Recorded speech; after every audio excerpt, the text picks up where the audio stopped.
Hello good morning to all of you मेरे प्यारे बच्चों और साथी आप सभी को मेरे तरफ से बहुत बहुत बधाई। सबसे पहले मैं ये बोलना चाहता हूँ कि आज हम लोग का पहला क्लास है। हम जानते हैं कि हम लोगों का ये फर्स्ट मीटिंग है और मैं अपने फर्स्ट मीटिंग में आपको बहुत सारी अच्छी ढेर सारी चीज़ें आपके सामने अपने चैनल N7 क्लासेस के द्वारा बहुत सारी चीज़ें प्रोवाइड करूँगा। सबसे पहले मैं आपको ये बता दूँ कि जिन चीज़ों पर हम काम करने जा रहे हैं हम एक दूसरे से मिल करके और वो 3 फॉर्मेट में हम काम करेंगे। पहला जो हमारा फॉर्मेट होगा वो कंसेप्ट ऑफ ग्रामर होगा, कंप्लीट कंसेप्ट ऑफ ग्रामर। दूसरा जो फॉर्मेट होगा हमारा कॉम्पिटिटिव इंग्लिश ग्रामर होगा और तीसरा जो होगा हमारा वो होगा स्पोकन इंग्लिश। तो दोस्तों हम उम्मीद करते हैं कि आप सभी तैयार हैं, बिल्कुल तैयार हैं और हम ये भी उम्मीद करते हैं कि आप सभी जो बैठे होंगे वो कॉपी और कलम लेके बैठे होंगे ताकि जो भी चीज़ें आपके सामने अच्छी चीज़ें प्रस्तुत किया जाएगा दिया जाएगा उसे आप जरा नोटबुक पे अपना लिख डालेंगे ताकि आपको आगे आने वाले एपिसोड में जो भी प्रोवाइड किए जाएंगे ये आपको मदद करेंगे समझने में और आपके कंसेप्ट क्लियर करेंगे। ठीक है दोस्तों, चलिए आज हमारा जो फर्स्ट टॉपिक है वो है हमारा कंसेप्ट ऑफ ग्रामर। दोस्तों मैं आपको पहले इस टॉपिक के माध्यम से ये बताना चाहूँगा कि आखिर ग्रामर है क्या चीज़। जो ग्रामर के संबंध में जो काफ़ी कुछ भ्रम है, भ्रांतियाँ हैं, ये कंफ्यूजन है, आज मैं उस भ्रम को आपको दूर करूँगा और पहली बार मैं आपको ये अनुभव कराऊंगा कि ग्रामर बिल्कुल भारी या वेटफुल नहीं है, बिल्कुल आसान और बहुत ही इजी है। हम कह सकते हैं it is very easy to learn. तो दोस्तों मैं आपको सबसे पहले बता दूं कि कंसेप्ट ऑफ ग्रामर में हम आपको क्या देना चाहेंगे। इसके जो आप व्हाइट बोर्ड पे जो देख रहे हैं ये ग्रामर है। इसको ग्रामर के 5 प्रकार किए गए हैं, बाजू में लैंग्वेज लिटरेचर दिख रहा होगा।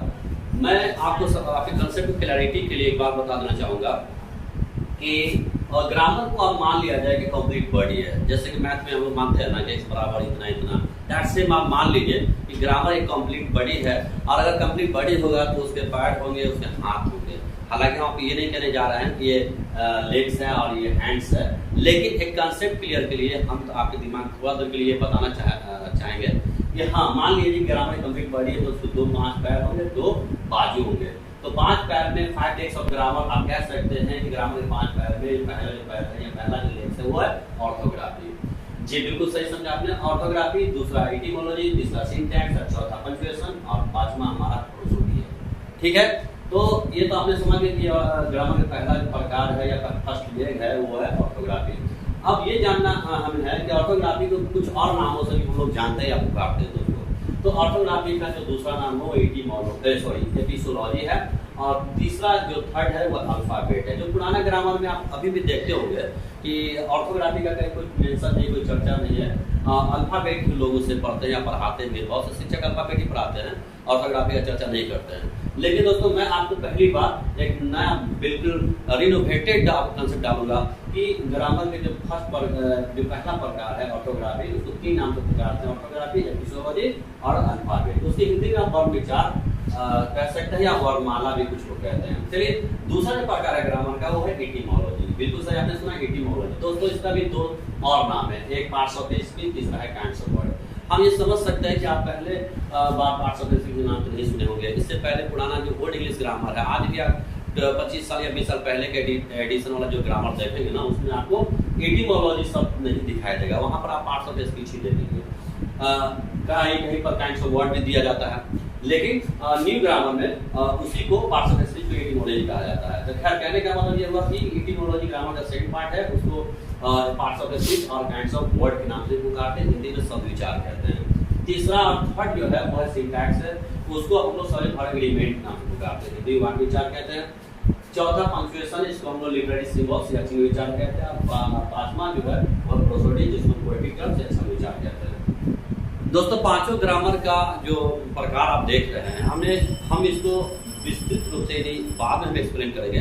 पहले मैं बताते हैं कि ग्रामर को हमने कंप्लीट बॉडी माना है, ये 5 प्रकार हो गए, ये 5 लेग्स हो गए।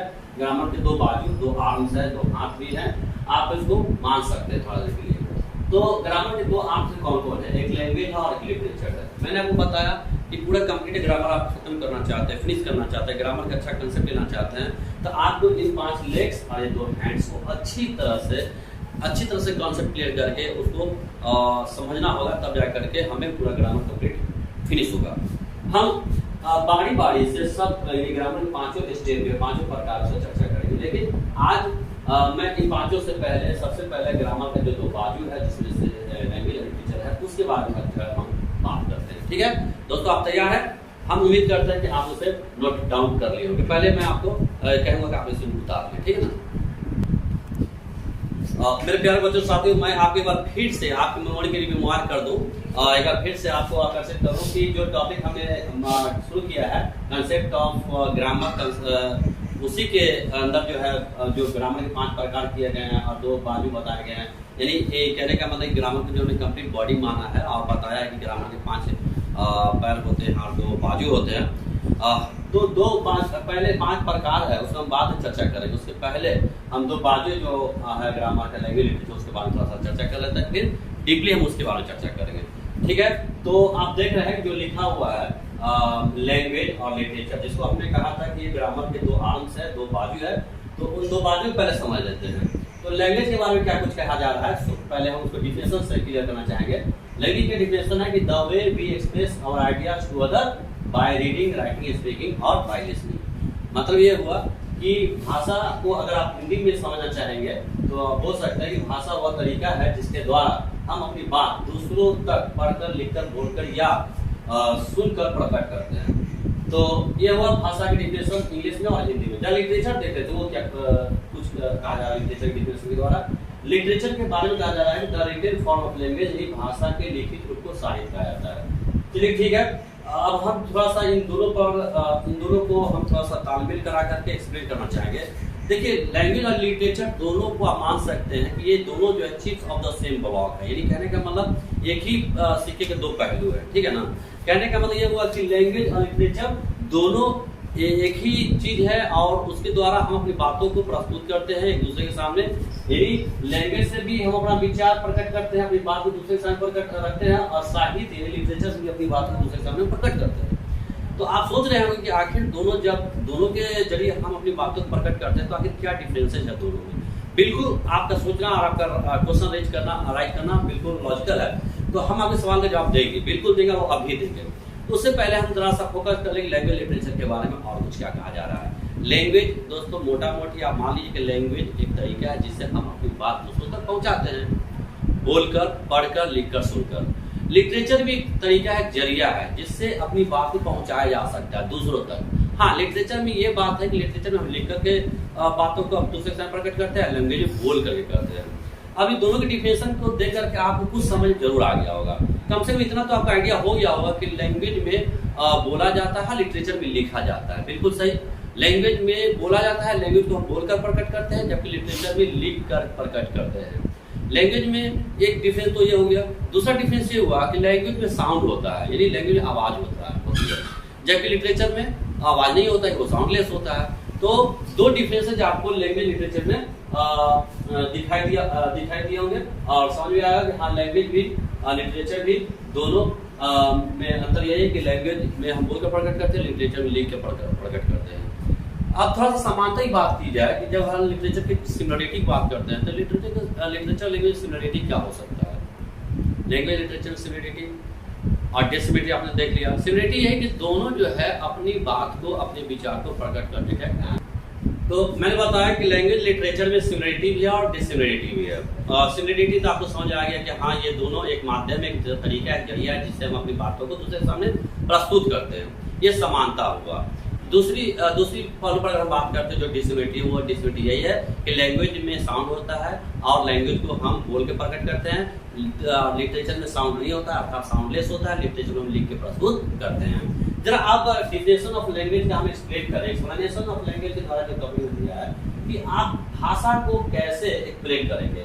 तो डिफिनेशन, भाषा की परिभाषा को एक्सप्लेन करना चाहेंगे तो आप डिफिनेशन जो दिए गए हैं लैंग्वेज, उसको थोड़ा हमको हिस्से में बांटेंगे, 2 हिस्सा में डिस्ट्रीब्यूट करेंगे। जो आप पूरे परिभाषा को कंप्लीटली देखेंगे उसमें 2 बातें समझ आ जाएगी। एक, the way we express our idea to other. दूसरा कि बाय रीडिंग, राइटिंग, स्पीकिंग और बाय लिसनिंग। इसका मतलब ये हुआ कि भाषा जो है अपनी विचार को, अपनी बात को प्रकट करने का एक जरिया है दूसरों के सामने, यानी दूसरों तक अपनी बात को प्रकट करने का तरीका है। दूसरी बात जो समझ आ रही है कि भाषा को जो हम दूसरे सामने प्रकट करते हैं अपने विचारों को, वो किस माध्यम से करते हैं। तो रीडिंग के माध्यम से, राइटिंग के माध्यम से, स्पीकिंग के माध्यम से और लिसनिंग के माध्यम से, यानी पढ़कर, लिखकर, बोलकर और सुनकर। चलिए, ये तो हुआ भाषा की बात। अब अगर लिटरेचर की बात कर लें, एक्सप्लेनेशन ऑफ लिटरेचर, तो अगर उसकी व्याख्या करना चाहेंगे तो उसका व्याख्या यही होगा कि भाषा के लिखित रूप होता है, भाषा को लिख देंगे तो लिटरेचर बन जाता है। हमारे साथी थे, इसको हमें क्या कुछ समझना चाहिए, हमारे साथी थे, उनके पापा को ना जिम में कैंसर हो गया था, वो मुंह से उनकी आवाज़ नहीं आती थी, तो उनके पापा ने कहा कि देखो मेरे पास में जो है एक कॉपी कलम रख दो, कोई भी जरूरत पड़ेगा तो हम उसे लिख करके प्रस्तुत करेंगे। और ये आइडिया उनके उनके बेटा लोग भी नहीं दिया, तो वही जब भी कोई जरूरत पड़ता तो आवाज़ मुझसे तो निकलती नहीं थी, बस उसे लिख दिया करते थे। इससे स्पष्ट होता है कि हम अपनी बातों को, अपनी भावनाओं को दो तरह से प्रस्तुत कर सकते हैं, एक बोलकर, एक लिख करके। बोल के प्रस्तुत करेंगे तो वो लैंग्वेज कराएगा, लिख कर प्रस्तुत करेंगे तो वो लिटरेचर कराएगा। ठीक है दोस्तों, मैं आपको एक बार फिर से याद दिला दूं कि लैंग्वेज के डिराइवेशन की बात हम कर रहे हैं। हम अब आपके सामने derivation of language and it's type की बात करेंगे थोड़ा सा। देखिए, लैंग्वेज की डिराइवेशन की जब बात करते हैं, उत्पत्ति यानी भाषा की उत्पत्ति की बात करते हैं, तो सबसे पहले जेहन में एक स्कॉलर का नाम याद आता है, वो है फ्रेंच स्कॉलर जिनका नाम है जीन जैक्वेस रूसो। बिल्कुल सही सुना आपने। भाषा की उत्पत्ति के बारे में सबसे ऑथेंटिक जो आंसर है वो है फ्रेंच स्कॉलर है, बहुत बड़े विद्वान है फ्रांस के, जिनका नाम जीन जैक्वेस रूसो। उन्होंने बताते हैं, उन्होंने किताब लिखी थी 1781 ईस्वी में, 1781 में उन्होंने किताब लिखा था, और उस किताब का नाम था ऑरिजिन ऑफ लैंग्वेज। उसी ऑरिजिन ऑफ लैंग्वेज जो किताब है उसमें उन्होंने विस्तृत रूप से बताया कि आखिर लैंग्वेज का उत्पत्ति कहाँ से कैसे हुआ। दोस्तों, वो बताते हैं कि भाषा की उत्पत्ति उनके अनुसार, according to him, language along with the human race develop in southern warm climate, then migrated to northern cold climate. दोस्तों, कहने का मतलब हुआ है जिन साहब बताते हैं कि लैंग्वेज का उत्पत्ति मानव जाति की उत्पत्ति के साथ साथ विकास हुआ है, यानी लैंग्वेज का ओरिजिन, लैंग्वेज का डेवलपमेंट यानी उत्पत्ति जो हुआ है वो मानव जाति के साथ साथ हुआ है, ह्यूमन रेस के साथ। ये कैसे हुआ वो बताते हैं कि इसका जन्म, इसका उत्पत्ति साउदर्न वार्म क्लाइमेट में हुआ, यानी कि पृथ्वी के जो दो ध्रुव है, दो पोल है, साउथ पोल और नॉर्थ पोल। तो साउथ पोल में ओरिजिन ऑफ लैंग्वेज और ओरिजिन ऑफ ह्यूमन रेस हुआ है, और उसके बाद वहां से बिल्कुल माइग्रेटेड करके नॉर्दर्न कोल्ड क्लाइमेट में चला, यानी पृथ्वी की जो दो ध्रुव है, एक साउदर्न एक नॉर्दर्न। तो साउथ पोल से नॉर्थ पोल यानी लैंग्वेज जो है साउथ पोल में डायरेक्ट किया, वहां से वो नॉर्थ पोल की ओर चला आया, ठंडे प्रदेश की ओर। ये उनके अनुसार बताया जाता है कि भाषा की उत्पत्ति वहां से हुई है। अब जरा ये देख ले कि उनके अनुसार एक चीज और बातें हैं कि according to him derivation of language, यानी जीन जैक्वेस साहब और लैंग्वेज के बारे में एक और बातें बताते हैं कि लैंग्वेज की उत्पत्ति में साउंड, सबसे पहला जो सीरीज आता है, जो पहली सीरीज आती है वो साउंड का है, यानी आवाज का, आवाज के बाद स्लैंग है, जिसको हम लोग असल में देहाती लैंग्वेज के रूप से कहते हैं, या बातें जो बात की जाती है उसको कहते हैं। उसके बाद स्लैंग के बाद डिलेक्ट है, जिसको हम लोग बोली भी कहते हैं, असल में हम लोग इसे बोली कहते हैं। ये तो आवाज हो गया, और इसे कह सकते हैं बोलचाल में इस्तेमाल होने वाले, बोलचाल में इस्तेमाल होने वाली जो लैंग्वेज है। उसके बाद लैंग्वेज होता है, ये 4 सीरीज में आप लैंग्वेज उत्पत्ति देख सकते हैं, साउंड से स्लैंग, स्लैंग से डिलेक्ट से लैंग्वेज। लैंग्वेज उत्पत्ति के बारे में जीन जैक्वेस साहब का ये सीरीज बताया जा रहा है। अब जरा हम देख ले कि टाइप ऑफ लैंग्वेज, भाषा के टाइप के बारे में चर्चा करें दोस्तों। तो भाषा को बिल्कुल दो हिस्सा में मुख्य रूप से बांटा गया, एक लैंग्वेज इन इंडिया और दूसरा लैंग्वेज इन द वर्ल्ड। हम ये चीज इसलिए कर रहे हैं कि ताकि आपके कंसेप्ट को क्लियरिटी मिले। चलिए, लैंग्वेज इंडिया के लैंग्वेज इन द वर्ल्ड की बात करेंगे। हम लैंग्वेज इंडिया की थोड़ा सा बात कर रहे हैं दोस्तों। लैंग्वेज इंडिया में फिर से हम 3 हिस्सा में से बांटेंगे, एरिया लैंग्वेज जैसे लाइन लैंग्वेज या डिलेक्ट लैंग्वेज कहते हैं, और नेशनल लैंग्वेज जिसको दो खंड बांटेंगे, मदर टंग और मदर लैंग्वेज, तीसरा इंटरनेशनल लैंग्वेज। दोस्तों, हम तीनों पर थोड़ा सा आपको एक एक्सप्लेनेटरी मोड में बता दें कि एरिया लैंग्वेज को स्लैंग लैंग्वेज या डिलेक्ट लैंग्वेज कहा जाता है। चलिए, एरिया लैंग्वेज है क्या, इधर ये देख लें। असल में एरिया लैंग्वेज को क्षेत्रीय भाषा कहा जाता है। भारत में कुल एरिया लैंग्वेज की संख्या 400 है। बिल्कुल सही आपने सुना, अपने भारत में एरिया लैंग्वेज की संख्या 400 है। अगर आपसे कोई पूछेगा कि भारत के किस राज्य में सबसे ज्यादा एरिया लैंग्वेज है, तो आप बता दें कि न्यू दिल्ली जो है, न्यू दिल्ली में सबसे ज्यादा एरिया लैंग्वेज, सबसे ज्यादा एरिया लैंग्वेज है। आपको बता दो यहाँ बिल्कुल 4 एरिया लैंग्वेज है, 4 से 5 यहाँ पर एरिया लैंग्वेज। दोस्तों, मैं एक डाटा को दे दूं कि एरिया लैंग्वेज जिसे क्षेत्रीय भाषा कहते हैं, स्लैंग लैंग्वेज या डिलेक्ट लैंग्वेज कहते हैं। क्षेत्रीय भाषा, क्षेत्रीय जो भाषा है पूरे भारत में 400 क्षेत्रीय भाषा है और एरिया लैंग्वेज के हिसाब से सबसे बड़ा राज्य है न्यू दिल्ली, जहाँ 4 से 5 एरिया लैंग्वेज है। अब जरा नेशनल लैंग्वेज की बात करते हैं। नेशनल लैंग्वेज असल में राष्ट्रीय भाषा होता है, इस पर भी आपको आगे बताएंगे, विस्तार से बताएंगे। पहले ये बता दें नेशनल लैंग्वेज में उसको दो हिस्सा बांटा गया, मदर टंग और मदर लैंग्वेज। मदर टंग क्या होता है? मदर टंग के बारे में कंसेप्ट ये दिया जाता है कि जन्म के बाद आदमी जो सबसे पहला भाषा यानी प्रथम भाषा बोलता है दोस्तों, उसे हम मदर टंग कहते हैं। मदर लैंग्वेज की बात जरा कर लें। मदर लैंग्वेज क्या है? जिस भाषा से आदमी की भाषाई तथा सामाजिक पहचान मिले या सामाजिक रूप से उसे पहचान मिले, उसे हम मदर लैंग्वेज कहते हैं। इस तरह से हमने सीखा मदर टंग क्या है, मदर लैंग्वेज। जरा इंटरनेशनल या ग्लोबल लैंग्वेज की बात करें दोस्तों। इंटरनेशनल लैंग्वेज या ग्लोबल लैंग्वेज के बारे में ये बोला जाता है कि इंटरनेशनल लैंग्वेज वैसे भाषा होती है जो अंतर्राष्ट्रीय स्तर पर बोली या समझी जाती है। तो मैं आपको बता दूं जानकारी के लिए, भारत में 2 इंटरनेशनल लैंग्वेज है, इंग्लिश और तथा हिंदी। इंग्लिश को शुरू से इंटरनेशनल लैंग्वेज का दर्जा प्राप्त है, लेकिन हिंदी के बारे में जो अच्छी बातें आती है कि हिंदी को इंटरनेशनल लैंग्वेज का दर्जा कम मिला। तो आपको बता दूं, एक डाटा दे रहा हूं कि 14 सितंबर 1917 को हिंदी को पहली बार इंटरनेशनल लैंग्वेज का दर्जा मिला। कब मिला? 14 सितंबर 1917। तो दोस्तों मैं एक बार फिर से आपको बता दूं कि लैंग्वेज को जो हमने 3 हिस्से में बांटा है, area language, national language, international language, तो इसको ब्रॉड वे में बताना चाहा, इसलिए थोड़ा सा अलग से लेकर के आपके सामने मैंने प्रस्तुत करने का प्रयास किया। देखिए, एरिया लैंग्वेज जिसे हम क्षेत्रीय भाषा कहते हैं, मैं आपके दिमाग में बात डाल देना चाहूंगा कि पूरे भारत में एरिया लैंग्वेज जो है 400 की संख्या में है। हाँ बिल्कुल सही। आप सबको पूछा है पूरे भारत में कितनी एरिया लैंग्वेज है, तो आप उनको जवाब देंगे कि पूरे भारत में 400 एरिया लैंग्वेज है। चलिए एक बात और समझ लिए कि एरिया लैंग्वेज के आधार पर क्या भारत ही एक बड़ा देश है या इसके अलावा और भी कोई देश है जहाँ एरिया लैंग्वेज की संख्या इस भारत में ज्यादा है? तो बिल्कुल इसलिए आपको मैं एक डाटा दे रहा हूँ, डायग्राम बना करके। आप जान ले कि एरिया लैंग्वेज के आधार पर सबसे बड़ा जो देश है उसका नाम है Papua New Guinea. Papua New Guinea में सबसे ज्यादा एरिया लैंग्वेज बोले जाते हैं। बिल्कुल सही आपने सुना, जी हाँ, वहाँ पर 800 की संख्या में एरिया लैंग्वेज है। बिल्कुल सही। दूसरा स्थान पे जो आता है एरिया लैंग्वेज के आधार पे संख्या वाला, वो है इंडोनेशिया, जहाँ पर 700 एरिया लैंग्वेज है। तीसरा स्थान पे नाइजीरिया का आता है, जहाँ 500 एरिया लैंग्वेज है। चौथा स्थान पे अपना भारत इंडिया है, जहाँ 400 एरिया लैंग्वेज है। और 5वां स्थान पर अमेरिका है, जहाँ 300 एरिया लैंग्वेज है।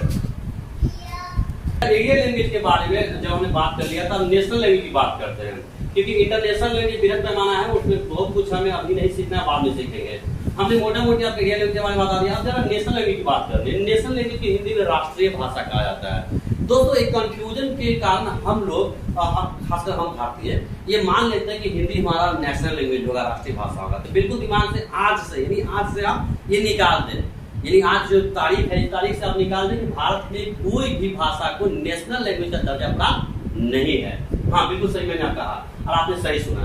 भारत की किसी भी भाषा को नेशनल लैंग्वेज यानी राष्ट्रीय भाषा का दर्जा प्राप्त नहीं है। यानी हमारे देश में कोई भी नेशनल लैंग्वेज का लैंग्वेज नहीं है, कोई भाषा में नेशनल लैंग्वेज दर्जा प्राप्त नहीं। चलिए दूसरी पॉइंट देखते हैं।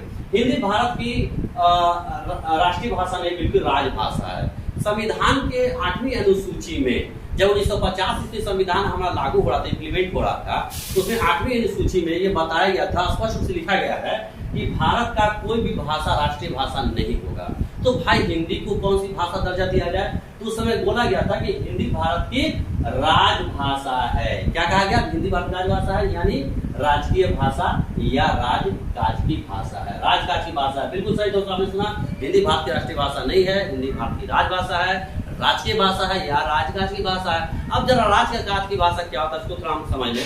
राजकाज की भाषा दोस्तों उसे कहा जाता है कि जिस भाषा में देश या राज्य के सारे सरकारी या गैर सरकारी काम निपटाए जाते हैं। यानी जिस भाषा में सरकार के, राज्य सरकार हो या केंद्र सरकार हो, उसके सरकारी या गैर सरकारी जितने सारे काम निपटाए जाते हैं, जिस भाषा में किए जाते हैं उसे हम राजकीय भाषा, राजकीय भाषा या राजकाज की भाषा या राजभाषा कहते हैं। क्योंकि अमूमन हम देखते हैं कि हिंदी ही हर जगह पूरे भारत में मिला के चला जाता है, साउथ इंडिया को छोड़ दिया जाए। तो चलिए, तो अब तीसरी पॉइंट पर आते हैं। भारत के संविधान में राष्ट्रभाषा यानी नेशनल लैंग्वेज का कोई चर्चा नहीं है। बिल्कुल तीसरा पॉइंट लिख दी, स्पष्ट कर दिया कि भारत के संविधान में राष्ट्रभाषा का चर्चा नहीं है।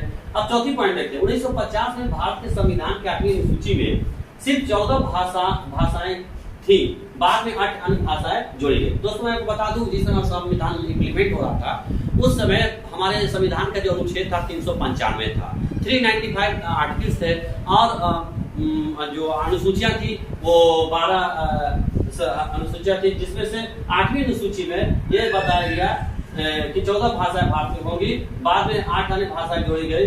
अन्य भाषाओं में सिंधी, कोंकणी, नेपाली, डोगरी, बोडो, संथाली, मणिपुरी, मैथिली, ये 8 भाषा बाद में जोड़े गए। इस शुरू में सिर्फ 14वीं भाषा थी।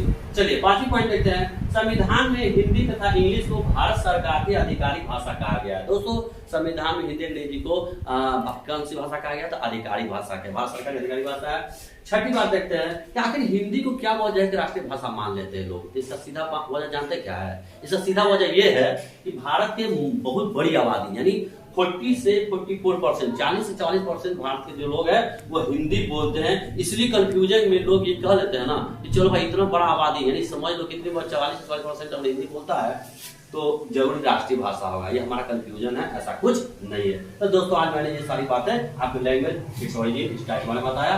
उम्मीद करते हैं कि आपको अच्छा लगा होगा। चलिए बहुत अच्छा, उम्मीद ये भी करते हैं कि आप सब नोटिफाइड कर लिए होंगे अपने नोटिफिकेशन। थैंक यू और फिर